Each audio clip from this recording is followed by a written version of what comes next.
2015 and up, F-150. Passenger side, dual control heating.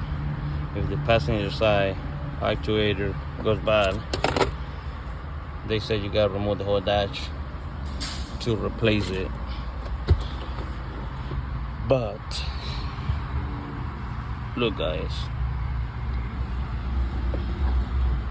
let me see if you can, yeah, if I can show you guys where's the location of this sucker.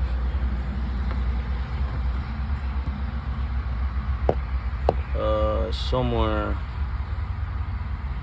let me see, right there, that's the location.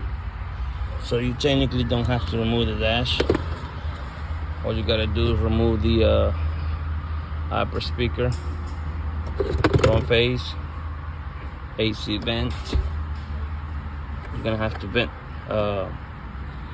kind of push these AC vent like this, and then just stick your hand all the way in, bro.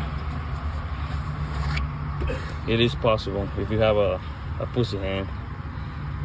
If you have a big old hand, it won't fucking fit.